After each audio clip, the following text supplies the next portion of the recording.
بسم الله الرحمن الرحيم الحمد لله رب العالمين والصلاة والسلام على أشرف المرسلين سيدنا محمد وعلى آله وصحبه وسلم أجمعين. سبحانك لا علم لنا إلا ما علمتنا إنك أنت العليم الحكيم. اللهم علمنا ما ينفعنا وانفعنا بما علمتنا يا كريم. Dear colleagues, this is a new lecture dealing with diagnosis of diffuse lung disease using the high resolution CT. Actually, I have a previous lecture in this topic, and according to the recent advances, I have made many of the changes in the previous lecture, and I rearranged the topic so that you can have it in a more simplified form, and also it covers many topics that have not been covered in the previous lecture. This lecture is divided into three parts, and I will start the first part by some of the introductory knowledge. Then we'll follow the differential diagnosis of the diffuse lung disease. Actually, you know that in order to interpret the chest X-rays, you should have number one in optimal quality radiograph, and the patient data are very important in this particular domain. And also, if you have the previous films, they will be benefit in the enriching the diagnosis and the follow-up of the disease. To start with, whenever we are talking about interpretation of the chest X-ray concerning the pulmonary parenchymal disease, we have to discriminate between two main topics. The first one it is the focal lung lesion, which means that you have a lesion or two or three lesions in the lung, and the rest of both lung fields are clear. By diffuse lung disease, we mean that we have an extensive pathology involving most of the pulmonary parenchyma in both lung fields. This is the difference between a focal lung lesion by CT and diffuse lung disease by CT scan. You know that one of the basics for the evaluation of the diffuse lung disease is to have the high resolution CT scan, and this is the difference between conventional CT and high resolution CT. If you look carefully here, and you see that there is some bronchiectatic changes here, and these are not clearly visible. Also, if you look carefully underneath the pleural, you can see many reticular opacities which are not clearly demonstrated by the conventional ways. This is also another example comparing the conventional CT and high resolution CT. Here you are able to see bronchiectasis. In here you cannot see. Also here you can see the fissure. This is not clear in the conventional CT. Also, whenever we are dealing with high resolution CT, many times, especially in old people, and you can see some opacities in the dependent parts of the both lung fields. And this is not a disease, but it may refer to accumulation of some of the secretions in the dependent parts of the lung. Then, in order to exclude the possibility of being in a disease, you may have a bronch film, a bronch scan.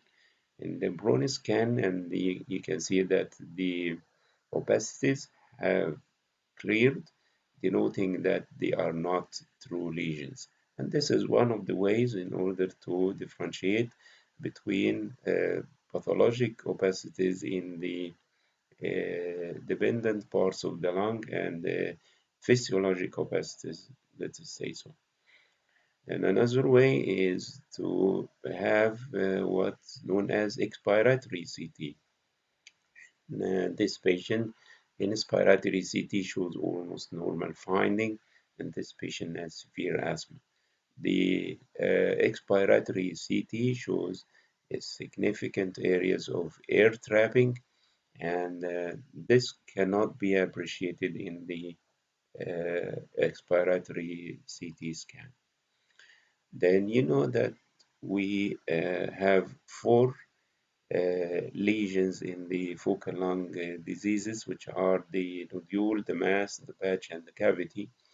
In the diffuse lung disease, we have four patterns of lung pathology, including the reticular pattern, which means that you have too many linear opacities scattered throughout the lung. The alveolar pattern, which means that you got patchy opacities with or without internal air bronchogram. The nodular pattern or the miliary pattern, where many micronodules are scattered throughout the lung field. And finally, the cystic pattern, where you can see multiple air-filled cystic lesions scattered throughout the lung. Then compare this with the normal lung parenchyma, which is seen here. Then we have an extra pattern, which is known as the ground glass pattern. And by ground glass pattern, we mean that there is diffuse veiling and increased density of the lung parenchyma with preservation of the bronchovascular markings. And to appreciate this pattern, you can compare with the normal lung here. You can feel easily that this lung is more opaque and shows many of the uh, faint known as ground glass opacities. And this is what I mean by the cystic pattern of the diffuse lung disease. And this an example of the nodular or the miliary pattern of diffuse lung disease. Whenever you are dealing with any chest radiograph, the clinical data are very important. And especially in the diffuse lung disease, we need the clinical data.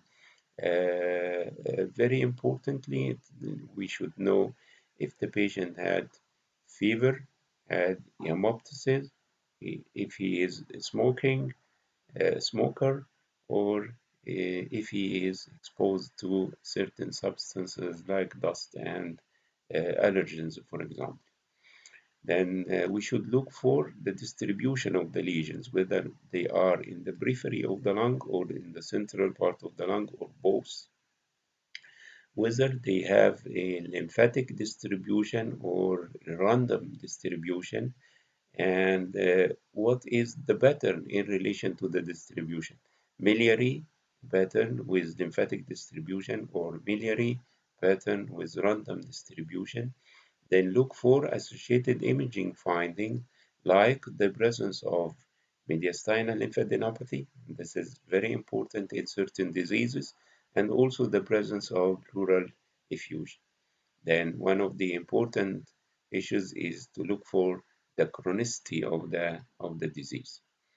And whenever you look to the chest radiograph and you consider that the outer 3 to 4 centimeters of the lung are those which are referred to the peripheral part of the lung.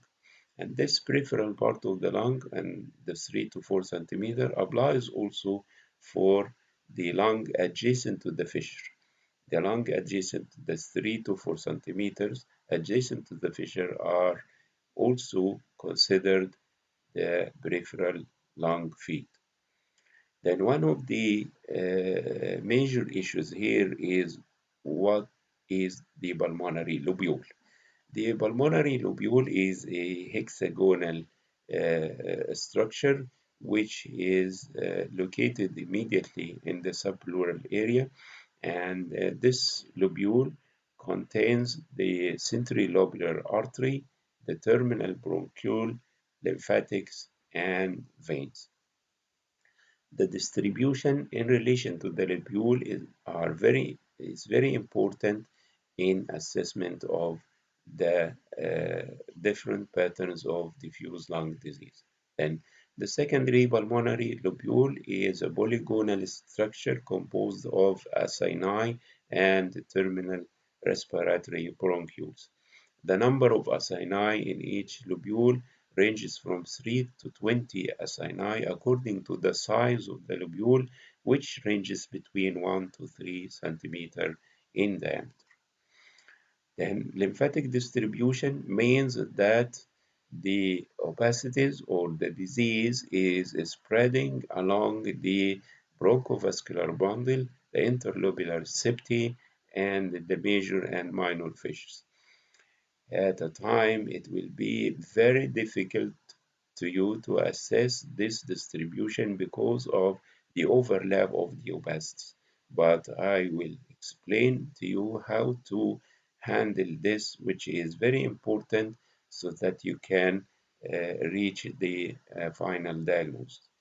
This is a good example of lymphatic distribution.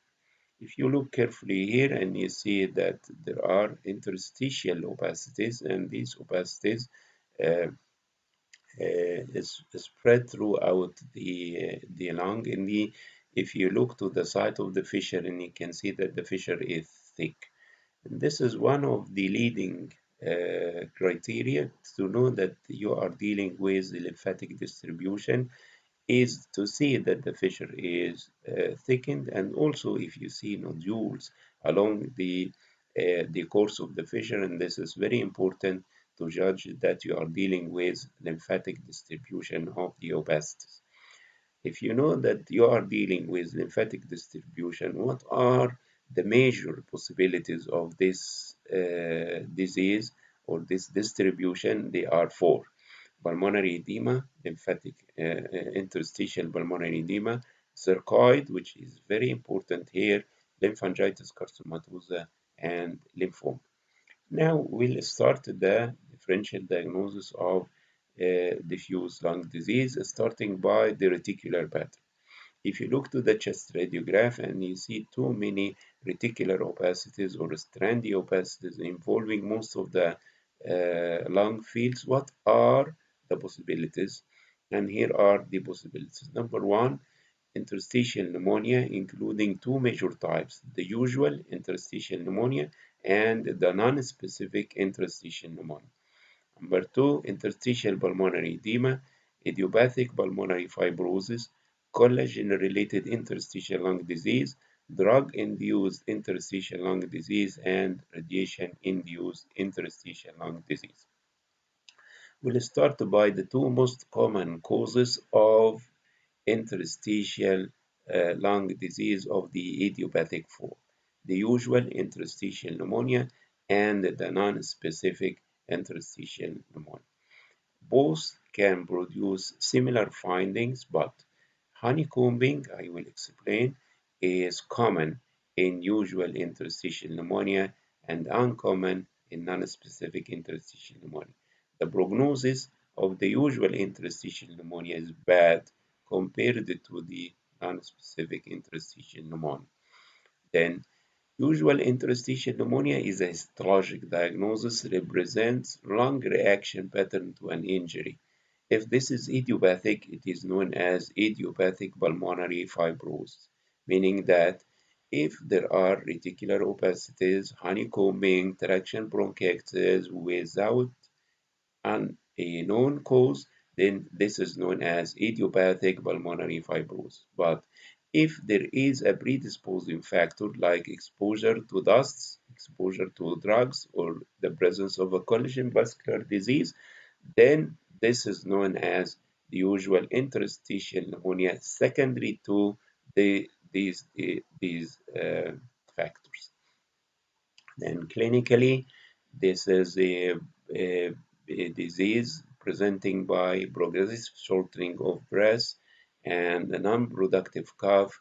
The symptoms are usually present for more than 6 months, and the presentation is usually over the 50 years of age. Women are affected slightly more common than men, and this disease does not respond to steroid therapy. The prognosis is poor with median survival less than 5 years. Complications of usual interstitial pneumonia include accelerated progression, lung cancer, and superimposed secondary infection. Then how can you diagnose usual interstitial pneumonia by high resolution CT?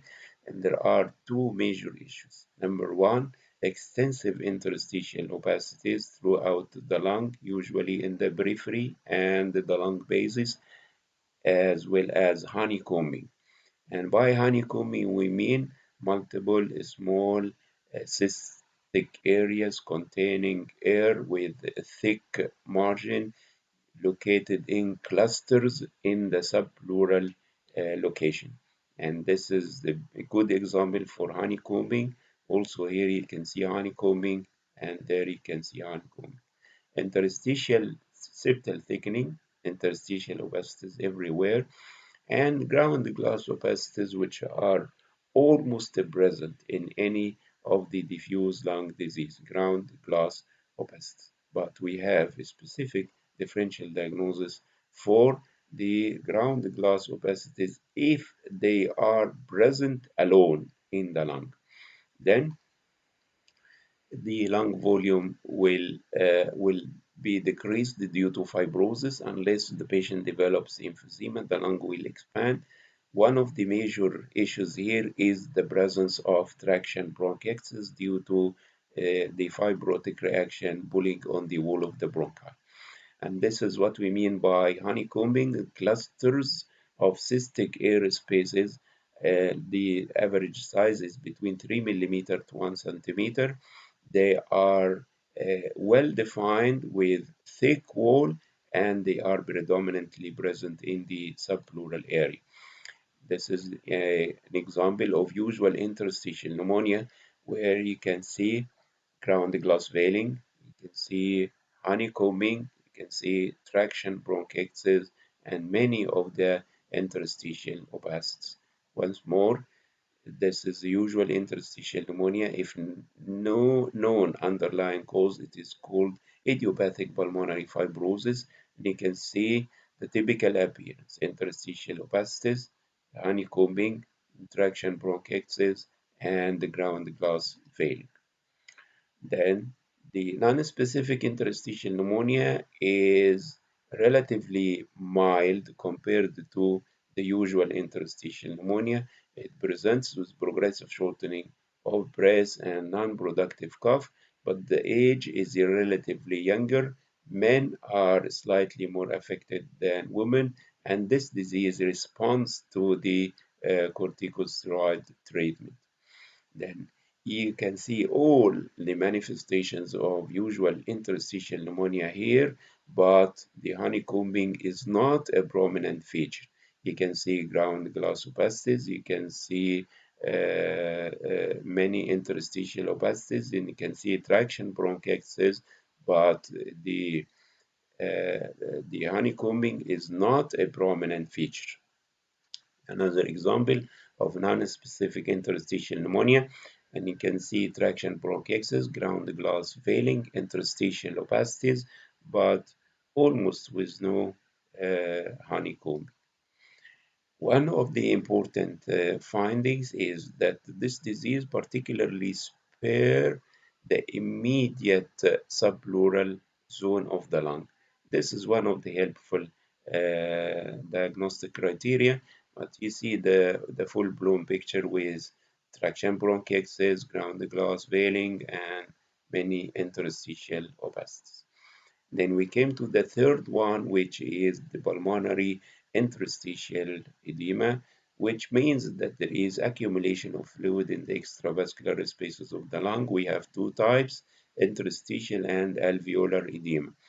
Then in order to remember the causes of edema in the lung, interstitial or alveolar edema, and this is the abbreviation, not cardiac. Near drowning, oxygen therapy, transfusion of related acute lung injury, neurologic pulmonary edema, allergic alveolitis, renal failure, some drugs, inhaled toxins, high altitude, acute respiratory distress syndrome, and pulmonary contusion.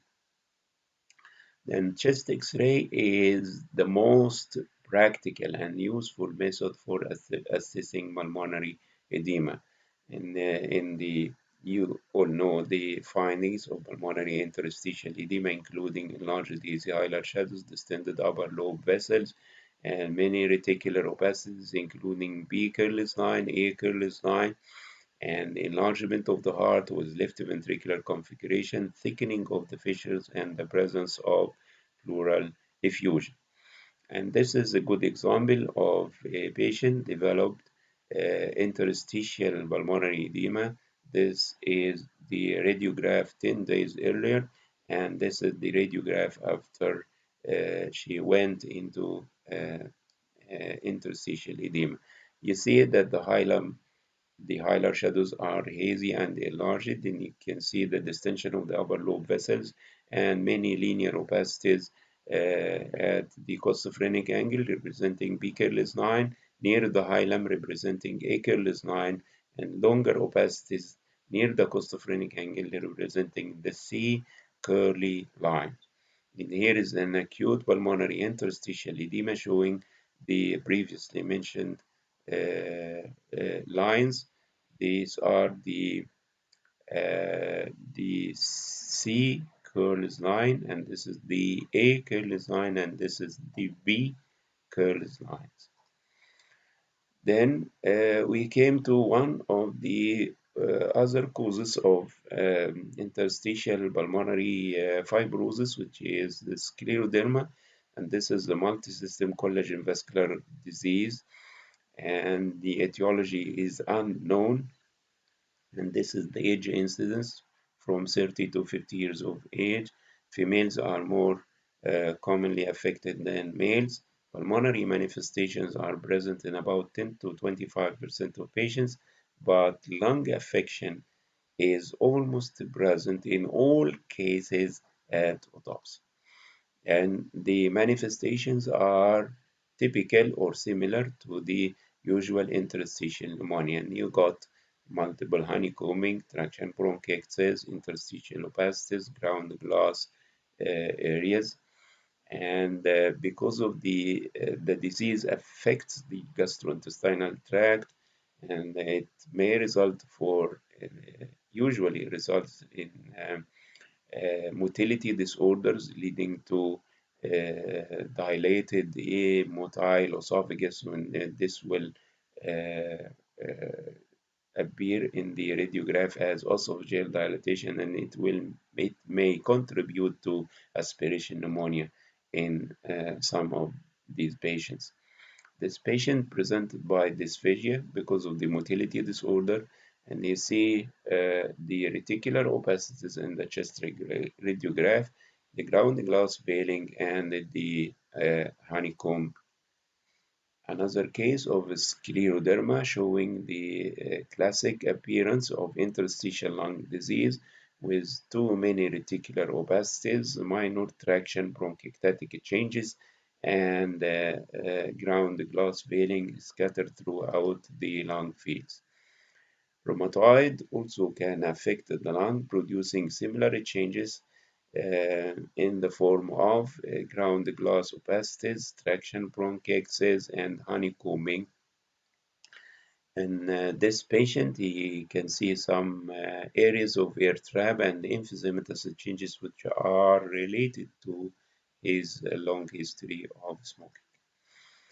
In cases of sarcoidosis affects the lung, and it follows the many stages in the affecting the lung parenchyma and the lymph nodes, and at the end stage or stage 4 sarcoidosis, there is complete destruction of the lung, producing similar pattern to usual interstitial pneumonia in the form of multiple honeycombing, interstitial opacities, areas of air trapping, and ground glass veiling. Some of the drugs, and I provide here a list of the drugs which may contribute to interstitial lung disease. Also, some of these or can produce changes which are similar to the non-specific or the usual interstitial pneumonia. In this chest X-ray, then you can see patchy opacity here with widespread reticular opacities scattered throughout both lung fields, and the high resolution CT of this patient receiving this drug showed areas of ground glass veiling and minor traction bronchoectatic changes, and extensive interstitial opacities in both lung fields. Then we came to another cause of interstitial lung disease. We have finished with the two most common, which are the usual interstitial pneumonia and the non-specific interstitial pneumonia, which are the most common causes of idiopathic interstitial pulmonary opacities. Then we discussed the pulmonary interstitial edema. Then we passed to the collagen-related interstitial lung disease, and we provided examples uh, of scleroderma and rheumatoid arthritis.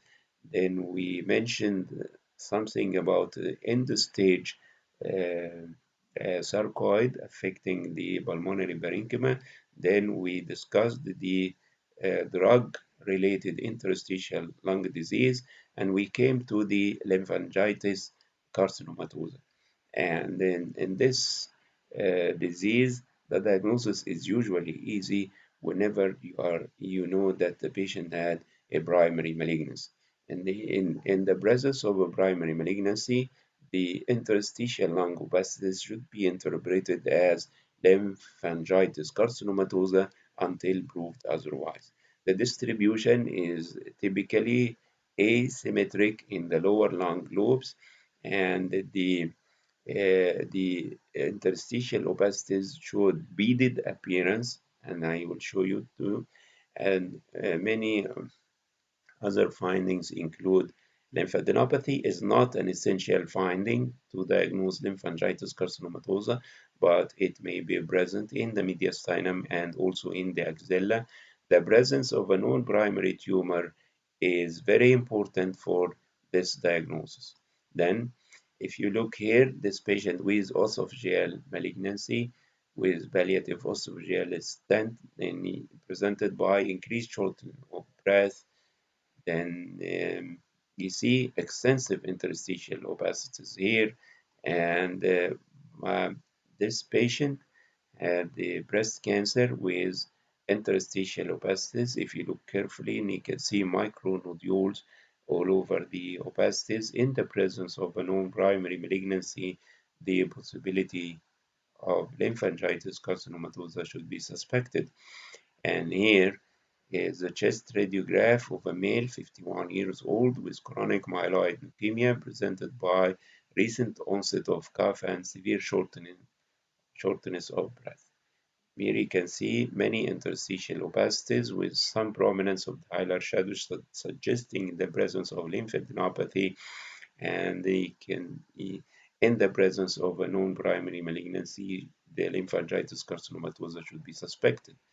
This is another case where you can see too many interstitial opacities as well as ground glass veiling, and this is the high resolution CT of this patient with gastric carcinoma. And at the initial scan, you can see ground glass veiling and interstitial opacities with thickening of the interlobar fissures. And this patient was suspected to have a form of pneumonia, and he received broad spectrum antibiotics and high dose of corticosteroids. And the follow-up scan showed a progression of the disease with development of new opacities, micronodularity throughout the lung field, and the diagnosis is lymphangitis carcinomatosis. This female patient with breast cancer, non-Hodgkin lymphoma, and multiple lymphoma showed extensive reticular opacities in both lung fields, diagnostic suggestive of lymphangitis carcinomatosis. This patient with um, interstitial opacities, and if you look carefully and you remember the lymphatic pattern I have mentioned, and you see these nodules which represent the hematogenous metastasis. You see that the shadow of the right breast is not there, denoting that this is a breast cancer patient with lymphangitis carcinomatous. Then we have finished with the first pattern, which is in the reticular pattern. We discussed the usual interstitial pneumonia, non-specific interstitial pneumonia, interstitial lung edema, and the collagen-related interstitial lung disease, the drug-induced interstitial lung disease, the lymphangitis carcinomatosa related to the presence of the primary malignancy. Then we came to the second pattern, which is the ground glass pattern. I have mentioned that the ground glass pattern is not a specific pattern, but it is a descriptive term which indicates that there is increase in the density of the lung with preserved bronchial and vascular markings. You should remember that anything involving the alveoli or the interstitium or both can cause ground glass opacity. So in any of the diffuse lung diseases, you can see ground glass opacities. The differential diagnosis of ground glass opacities depends on the clinical setting and other imaging findings. If the ground glass pattern is present only in the lung, then we have a specific differential diagnosis. First, this is the appearance of the ground glass pattern. You can see areas, patchy areas of increased lung parenchymal density with preservation of the bronchovascular vascular markings. And in previous days, they mentioned that this is the morphologic changes below the resolution of the CT, and they wait to for these opacities to change either to interstitial opacities. Then we go to the differential diagnosis of the reticular pattern or became alveolar opacities. Then we go to the differential diagnosis of alveolar lesions. Previously, the ground glass pattern was thought to be due to pneumocystis cranii pneumonia if the patient is known to be HIV positive. And if the patient is known to have a lung transplantation and you got ground glass opacities in the transplanted lung, then there are one of two possibilities. Either this is a sign of rejection or a sign of cytomegalovirus pneumonia. But recently, we have a differential diagnosis for the ground glass pattern if it is present alone in the lung, not associated with any other findings like traction bronchiectasis, honeycombing, and so on. Then, considering the history of the patient and the appearance of the opacities, we have two major types of ground glass pattern. The acute one, and this is the differential diagnosis, and the chronic one, and we'll discuss later. Then the acute ground glass opacities include pulmonary edema, either due to cardiogenic edema or due to acute respiratory distress syndrome. The pneumonia, either due to viral pneumonia or pneumocystis carinii, pulmonary hemorrhage, and acute eosinophilic pneumonia. And starting by the pulmonary edema, we have mentioned we have two types, interstitial and alveolar edema. We have finished with the interstitial edema and we'll discuss the alveolar edema in the alveolar pattern after that. Then we came to the acute respiratory distress syndrome, which indicates an injury to the lung leading to pulmonary edema and diffuse alveolar opacity. This acute respiratory distress syndrome can affect any age group, and the patient presents by severe respiratory distress, and they the chest radiograph will show patchy ground glass opacities or even areas of consolidation, and the distribution is usually in the dependent lung regions. These are the predisposing factors of acute respiratory distress syndrome, which are more or less similar to those that are contributing to acute alveolar edema. You remember the not cardiac. And here we have the hypovolemic or hemorrhagic shock, the septic shock, burns, acute pancreatitis, heroin, and other um, uh, drug overdose, disseminated vascular coagulation, chlorine gas, dioxide inhalation, massive viral pneumonia, fat embolism, near drowning, and massive aspiration of gastric contents. Then, to differentiate the acute respiratory distress syndrome from the cardiac edema. Number one, no cardiomegaly here, no pleural effusion here, no B. Careless line here. Evident air bronchogram, which is not present in the cardiogenic edema. Then the onset may be delayed about 12 hours after the patient has exposed to the insult. Between 12 and 24 hours, you got patchy alveolar opacities in both lung fields. Then within 48 hours, you got massive airspace consolidation. Within 7 days, you got some clearance, which is usually attributed to ventilation rather than the true healing. And after 7 days, it's starting the permanent lung damage with which may progress to fibrosis. Then the patient may have a superimposed pneumonic consolidation, and this is judged by the presence of new opacities in the lung and the presence of pleural effusion. These two issues may indicate that the patient has been subjected to a superimposed infection. One of the measures for treatment of these patients is continuous positive airway pressure, and this has some complications, including pneumothorax, pneumomediastinum, and pulmonary interstitial edema.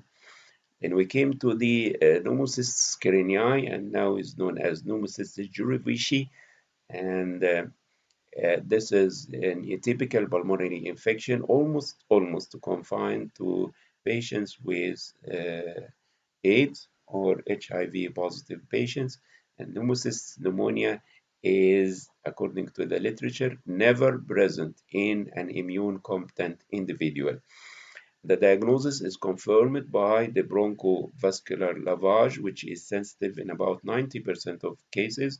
High resolution CT will show the opacities that may not be seen in the chest X-rays.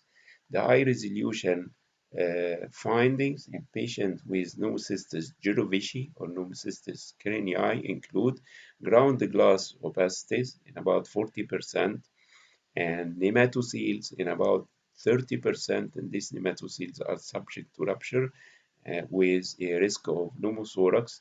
Pleural effusion is rare. Lymphadenopathy is uncommon, which is present in about 10% of the patients.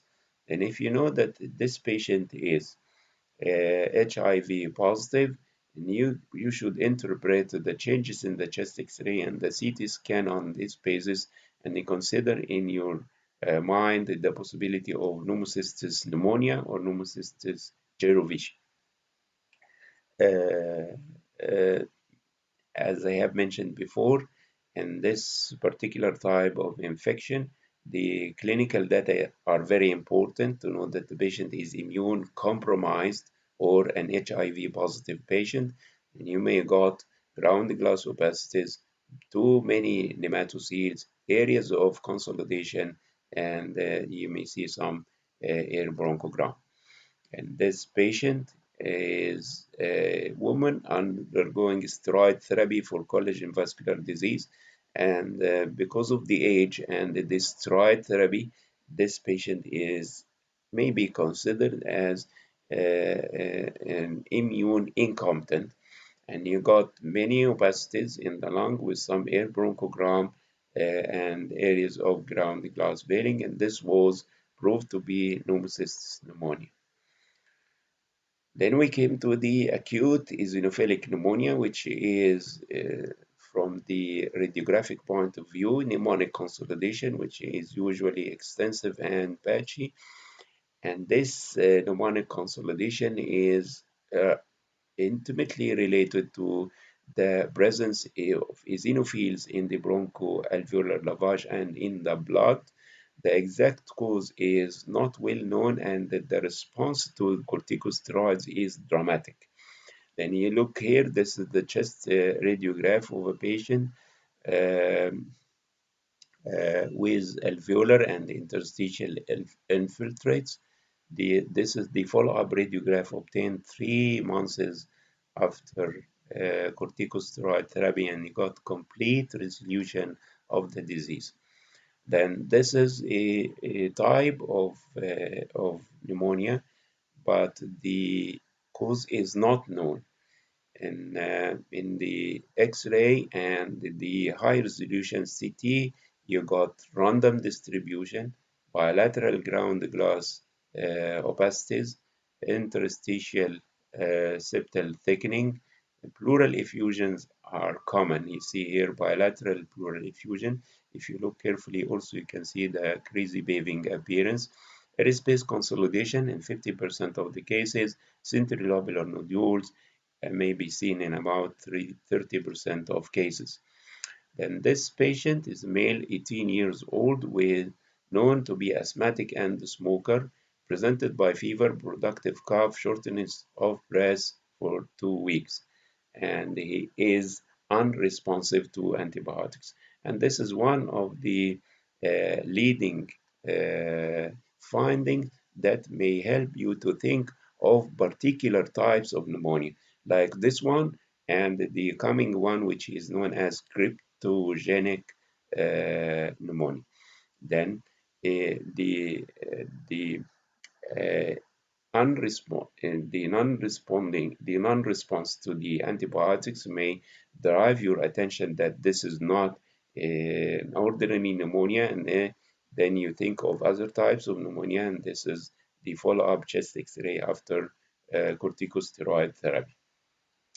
This patient with bilateral ground glass opacities and consolidations with minimal pleural effusion seen in the CT scan, and you see left-sided pleural effusion. Then the differential diagnosis include these types of infection, and these types of infections are suspected based on the inadequate or the unresponse